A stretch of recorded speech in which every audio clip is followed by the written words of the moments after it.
आजकल के दौर में अधिकतर लोग अपने जीवन से असंतुष्ट है।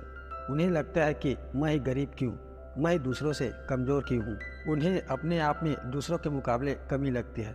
वे इसका दोष भगवान को देते हैं और भगवान को ही अपनी स्थिति का कारण ठहराते हैं। इस कहानी में आपको इस प्रश्न का संपूर्ण उत्तर मिल जाएगा और आप अपने जीवन से संतुष्ट भी महसूस करोगे।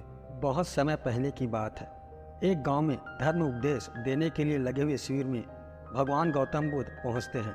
गांव के लोग अपनी समस्याएं लेकर उनके पास जाते और उनसे समाधान प्राप्त कर नई ऊर्जा के साथ वापस लौटते।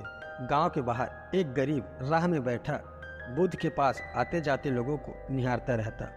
उसने देखा दुखी चेहरा लिए भारी कदमों से लोग भगवान गौतम बुद्ध के शिविर में जाते और नई ऊर्जा के साथ चेहरे पर खुशी व आनंद लिए वापस लौटते। गरीब ने सोचा, क्यों ना मैं भी भगवान के पास अपनी समस्या लेकर जाऊं। यह सोचकर हिम्मत कर वह भी शिविर की ओर चल देता है। शिविर में एक एक कर क्रमबद्ध तरीके से व्यक्ति को प्रवेश मिलता है, इसलिए वह भी अपनी बारी की प्रतीक्षा करने लगा। जो कुछ उसने रास्ते में देखा अब यहाँ उसे साक्षात देखने को मिल रहा है।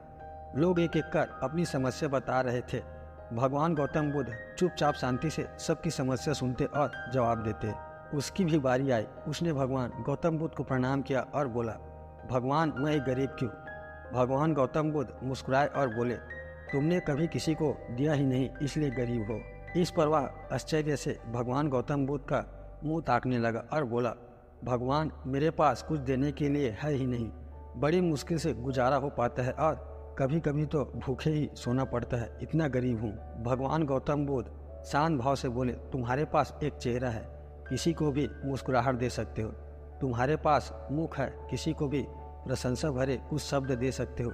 जो हाथ तुम्हारे पास है, किसी की भी मदद कर सकते हो। दरअसल जिसके पास ये तीन चीजें होती है वह भला कैसे गरीब हो सकता है। गरीबी का भाव मन में होता है, मन से यह भ्रम निकाल दो।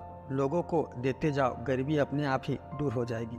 यह बातें सुनकर उस गरीब का चेहरा दमक उठा। उसे अपने प्रश्न का उत्तर मिल चुका है। अब उसके मन से गरीबी का भाव दूर हो गया। इस शिक्षा को जीवन में उतारकर कुछ दिनों में उसका जीवन भी खुशियों से भर गया। दोस्तों, यह छोटी सी स्टोरी आपको कैसी लगी प्लीज़ कमेंट करके बताना। अगर वीडियो अच्छी लगी हो तो चैनल को सब्सक्राइब कर देना और वीडियो को लाइक ज़रूर करना।